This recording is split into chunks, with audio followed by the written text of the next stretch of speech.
खत्म करना चाह रहा है कि खुदा के अंदर क्वालिटी ये होना चाहिए कि वो हमेशा जिंदा है, हमेशा जिंदा रहेगा, और शुरू से हमेशा से है, हमेशा रहेगा। अब हमेशा उसमें और एक भी चीज़ है कि अल्लाह ताला की कोई औलाद नहीं है। अल्लाह ताला की कोई औलाद नहीं है। तो इसका क्यों, इसका वजह क्या है कि औलाद तो जो है, औलाद जो होती है उसका वजह ये रहती है कि जो मेन जो चीज़ होती है, जैसा बाप है, उसका औलाद इसलिए रहती है कि वो हमेशा जिंदा रहने वाला नहीं रहता, और उसकी नस्ल अगर आगे चलना है तो एक मेकानिज्म है एक बायोलॉजी का कि उसको जिंदा, उसको कंटिन्यूएशन के वास्ते एक तरीका बनाया है कि औलाद हो। वो मर जाएगा बाप तो औलाद आगे रहेंगी, फिर वो मर जाए, उसकी औलाद रहेंगी, फिर वो औलाद मर जाएंगी।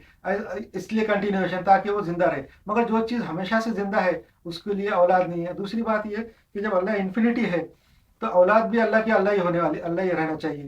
तो इसका मतलब दूसरी इन्फिनिटी नहीं हो सकती। एक इन्फिनिटी खत्म हो गई दूसरी पैदा हो गई, ऐसा नहीं हो सकता। इन्फिनिटी कभी खत्म नहीं होती। इन्फिनिटी लामहदूद रहती और लामहदूद हमेशा के लिए रहती। तो इन्फिनिटी खत्म नहीं हो सकती। जब इन्फिनिटी खत्म नहीं हो सकती और दूसरी इन्फिनिटी इन्फिनिटी के साथ रह नहीं सकती, इसका मतलब उसकी औलाद नहीं है। ये भी साबित हो। अब मैं